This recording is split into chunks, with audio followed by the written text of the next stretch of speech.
Hello friends, welcome back to my YouTube channel. दोस्तों, आज हम इस वीडियो में पढ़ेंगे प्राचीन भारत के इतिहास का टॉपिक महाजनपद काल के बारे में। इससे पहले मैं इतिहास की 3 वीडियो अपलोड कर चुकी हूं, उसका लिंक डिस्क्रिप्शन में है। अगर आपने वो वीडियो नहीं देखी है तो प्लेलिस्ट में जाकर देख सकते हैं। आज का टॉपिक काफ़ी इंपॉर्टेंट है, तो वीडियो को एंड तक ज़रूर देखिएगा। तो चलिए वीडियो शुरू करते हैं। महाजनपद काल, देखिए अब थोड़ा सा पहले इसके बारे में देख लेते हैं, उसके बाद हम क्वेश्चन आंसर्स को स्टडी करेंगे। महाजनपद काल हमने इससे पहले या प्रीवियस वीडियो में पढ़ा था उत्तर वैदिक काल। तो उत्तर वैदिक काल में हमने पढ़ा था कि उत्तर वैदिक काल में लोहे की खोज हो गई थी। लोहे की खोज होने से 6वीं शताब्दी ईसा पूर्व में जो आर्थिक सामाजिक प्रगति हुई उसने राजनीतिक जीवन को नया मोड़ दिया। नए नए औजारों की खोज हुई, युद्ध के लिए नए नए शस्त्रों का आविष्कार हुआ। तो 6वीं शताब्दी ईसा पूर्व में राजनीतिक प्रगति का जो दौर आया उसी में हमें 16 महाजनपदों के बारे में जानकारी मिलती है। और उस जानकारी का स्रोत क्या है? तो उस जानकारी का स्रोत है अंगुत्तर निकाय, जो कि एक बौद्ध ग्रंथ है, और दूसरा है भगवती सूत्र, जो कि जैन ग्रंथ है। तो इन 2 स्रोतों से हमें 16 महाजनपदों के जो सूची है वो प्राप्त होती है। तो इनका स्रोत है अंगुत्तर निकाय और भगवती सूत्र। ये काफ़ी इंपॉर्टेंट है, एग्जाम में क्वेश्चन पूछा जाता है कि महाजनपद काल के बारे में कहाँ से जानकारी मिलती है। अगर बौद्ध ग्रंथ पूछा जाए तो अंगुत्तर निकाय, और अगर जैन ग्रंथ पूछा जाए तो भगवती सूत्र से हमें 16 महाजनपदों के बारे में जानकारी मिलती है। अब देखिए, जो महाजनपद होते थे उसमें सबसे छोटी जो इकाई थी वो थी कबीला। तो कबीला का जो बड़ा ग्रुप था या समूह था, कबीले के समूह को कहा जाता था जन, यानी कि जो उससे बड़ी इकाई थी वो थी जन, और जन के समूह को या बड़ी इकाई को कहा जाता था जनपद। जनपद के ग्रुप को या समूह को कहा जाता था महाजनपद। तो सबसे छोटी इकाई थी वो थी कबीला, और महाजनपद जो है ये थी सबसे बड़ी इकाई। अब जो महाजनपद थे उनमें शासन किस प्रकार से होता था? तो 2 प्रकार की प्रणाली थी, एक राजतंत्र और एक गणतंत्र। राजतंत्र वो जिसमें शासन राजा द्वारा किया जाता था, और दूसरा था गणतंत्र, यानी कि जिसमें शासन संघ द्वारा किया जाता था या लोगों द्वारा किया जाता था, उसे कहा जाता था गणतंत्र। मेनली या जो मुख्य रूप से जो शासन किया जाता था वो था राजतंत्र द्वारा, लेकिन कहीं कहीं पर गणतंत्र भी देखा गया, तो इसको भी हम इसमें पढ़ेंगे। अब आगे देख लेते हैं 16 महाजनपदों की जो सूची है वो कौन कौन सी हैं।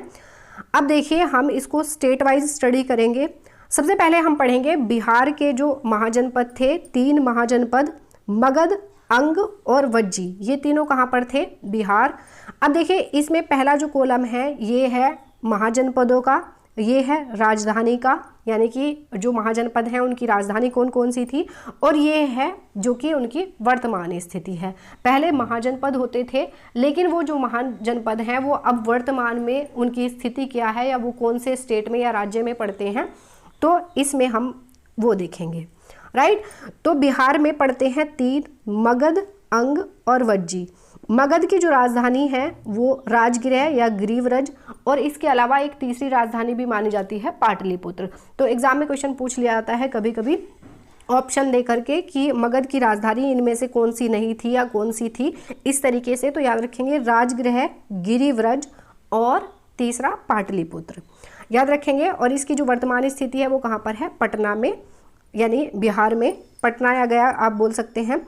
दूसरा है अंग, इसकी जो राजधानी है ये थी चंपा, और ये भागलपुर क्षेत्र में पड़ता है बिहार में।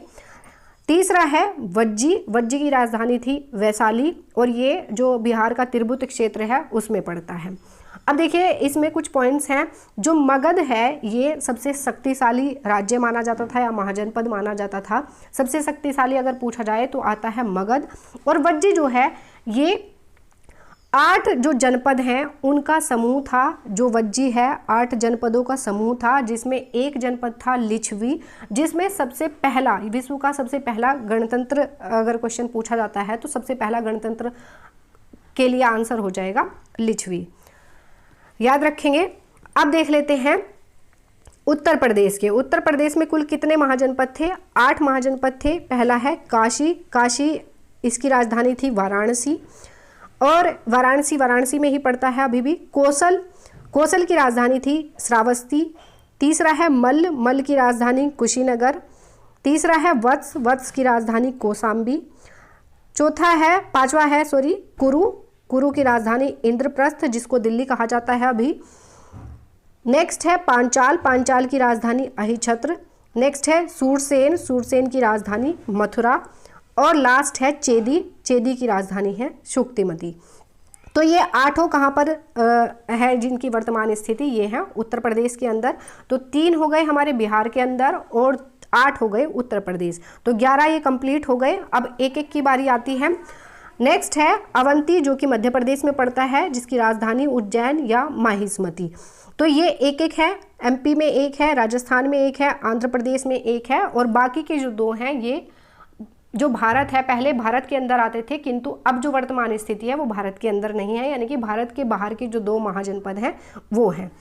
तो एक हो गया एमपी में अवंती, जिसकी राजधानी उज्जैन या माहिष्मती। नेक्स्ट है मत्स्य, ये राजस्थान में पड़ता है, इसकी राजधानी थी विराटनगर, जो कि जयपुर में पड़ता है अभी वर्तमान स्थिति में। नेक्स्ट है अस्मक, ये आंध्र प्रदेश में पड़ता है, जिसकी राजधानी थी पोतन या पोटली। ये एक दक्षिण भारत का एक अकेला महाजनपद था, जो कि अस्मक आंध्र प्रदेश में पड़ता है। नेक्स्ट है काम्बोज, काम्बोज और गांधार जो हैं ये भारत के बाहर के 2 महाजनपद हैं। काम्बोज की राजधानी थी राजपुर या हाटक, और दूसरा है गांधार, गांधार की राजधानी तक्षशिला। तो याद रखेंगे ये सारे जितने भी महाजनपद हैं इनकी कम से कम आपको राजधानी जरूर याद होनी चाहिए और वर्तमान स्थिति कि किस राज्य में वो पड़ते हैं।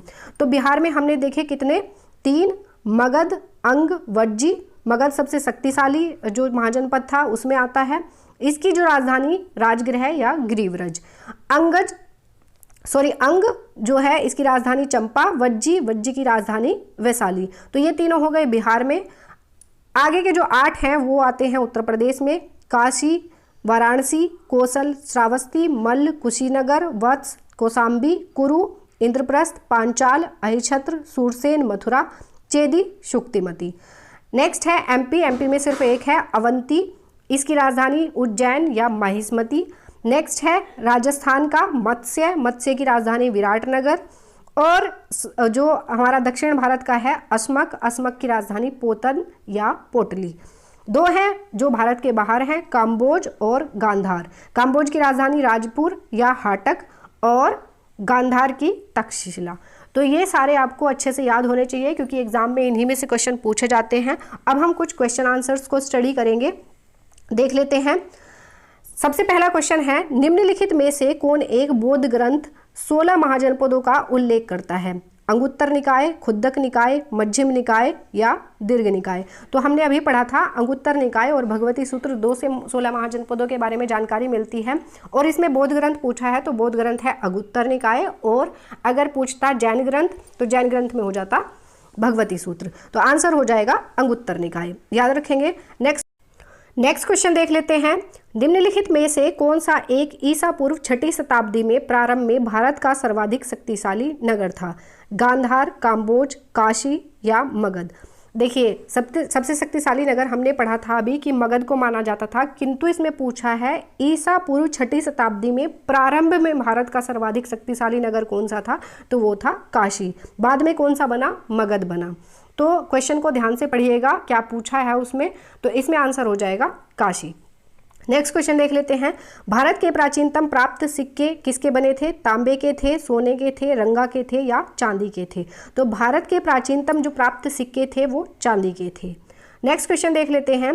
गौतम बुद्ध के समय का प्रसिद्ध वैद्य जीवक किसके दरबार से संबंधित था? बिंबिसार, चंडप्रद्योत, प्रसेनजीत या उदयन। तो गौतम बुद्ध के समय का प्रसिद्ध वैद्य जीवक बिंबिसार के दरबार से संबंधित था। नेक्स्ट क्वेश्चन देख लेते हैं। प्रारंभिक गणतंत्र में कौन सा नहीं था? शाक्य, लिच्छवी, योधे या उपर्युक्त सभी। तो शाक्य भी प्रारंभिक गणतंत्र में आता है, लिच्छवी भी आता है, योधे नहीं आता है, और इसमें गलत ही पूछा है तो आंसर हो जाएगा सी, योधे। नेक्स्ट क्वेश्चन देख लेते हैं। गोदावरी नदी के तट पर स्थित महाजनपद था?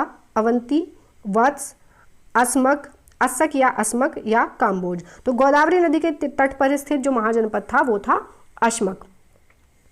नेक्स्ट क्वेश्चन देख लेते हैं।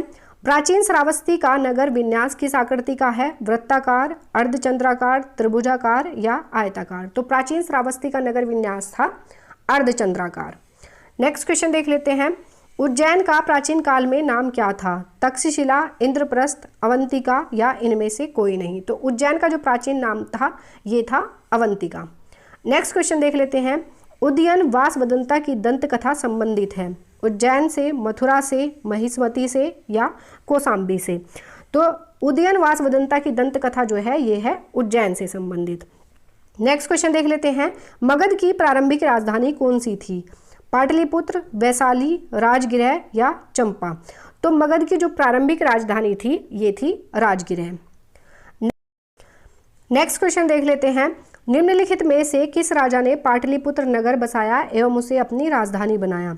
शिशुनाग, बिंबिसार, अजातशत्रु या उदयन? तो उदयन ने पाटलिपुत्र नगर बसाया एवं उसे अपनी राजधानी बनाया था। तो आंसर हो जाएगा डी। नेक्स्ट क्वेश्चन देख लेते हैं। विश्व का पहला गणतंत्र वैशाली में किसके द्वारा स्थापित किया गया? मौर्य, नंद, गुप्त या लिच्छवी? तो विश्व का पहला गणतंत्र वैशाली में स्थापित किया गया लिच्छवी द्वारा। नेक्स्ट क्वेश्चन देख लेते हैं। निम्न में से कौन सा युग्म उपयुक्त जोड़ी है? पार्श्वनाथ जंत्रिका, बिंदुसार शाक्य, स्कंदगुप्त मौर्य या चेतक लिच्छवी? तो देखिए इसमें उपयुक्त जोड़ी पूछा है। पार्श्वनाथ जंत्रिका से संबंधित नहीं है तो ये गलत हो जाएगा। बिंदुसार शाक्य से संबंधित नहीं है तो ये भी गलत हो जाएगा। स्कंदगुप्त मौर्य से संबंधित नहीं है ये भी गलत हो जाएगा। चेतक लिच्छवी से संबंधित है तो ये हो जाएगा राइट आंसर। आंसर हो जाएगा डी। नेक्स्ट क्वेश्चन देख लेते हैं। कल्पी नगर किस नदी के तट पर स्थित है? गंगा, यमुना, नर्मदा और या कृष्णा? तो कालपीज नगर जो है ये यमुना नदी के तट पर स्थित है। नेक्स्ट क्वेश्चन देख लेते हैं। प्रथम मगध साम्राज्य का उत्कर्ष किस शताब्दी में हुआ था? ईसा पूर्व 4वीं शताब्दी, ईसा पूर्व 6वीं शताब्दी, ईसा पूर्व 2री शताब्दी, ईसा पूर्व 1ली शताब्दी? तो हमने पहले ही पढ़ा कि मगध साम्राज्य का उत्कर्ष हुआ था ईसा पूर्व 6वीं शताब्दी में। नेक्स्ट क्वेश्चन देख लेते हैं। निम्नलिखित में से कौन एक मगध साम्राज्य की राजधानी नहीं रहा? गिरिव्रज, राजगृह, पाटलिपुत्र या कौशाम्बी? तो हमने पहले ही पढ़ा है पहली स्लाइड में कि मगध साम्राज्य की राजधानी है ये तीनों रही हैं, गिरिव्रज भी, राजगृह भी और पाटलिपुत्र भी। इनमें से कौशाम्बी मगध साम्राज्य की राजधानी नहीं रहा तो आंसर हो जाएगा डी। नेक्स्ट क्वेश्चन देख लेते हैं। मगध के किस प्रारंभिक शासक ने राज्यारोहण के लिए अपने पिता की हत्या की एवं इसी कारणवश अपने पुत्र द्वारा मारा गया? बिंबिसार, अजातशत्रु, उदयन या नागदशक? तो हम सभी जानते हैं कि अजातशत्रु ने अपने पिता की हत्या की थी और इसी कारणवश वो अपने पुत्र के द्वारा मारा भी गया। तो आंसर हो जाएगा बी, अजातशत्रु। नेक्स्ट क्वेश्चन देख लेते हैं। अजातशत्रु के वंश का नाम क्या था? मौर्य वंश, हर्यक वंश, नंद वंश या गुप्त वंश? तो अजातशत्रु के वंश का नाम था हर्यक वंश। नेक्स्ट क्वेश्चन देख लेते हैं। मगध का कौन सा सम्राट अपर्व परशुराम के नाम से जाना जाता है?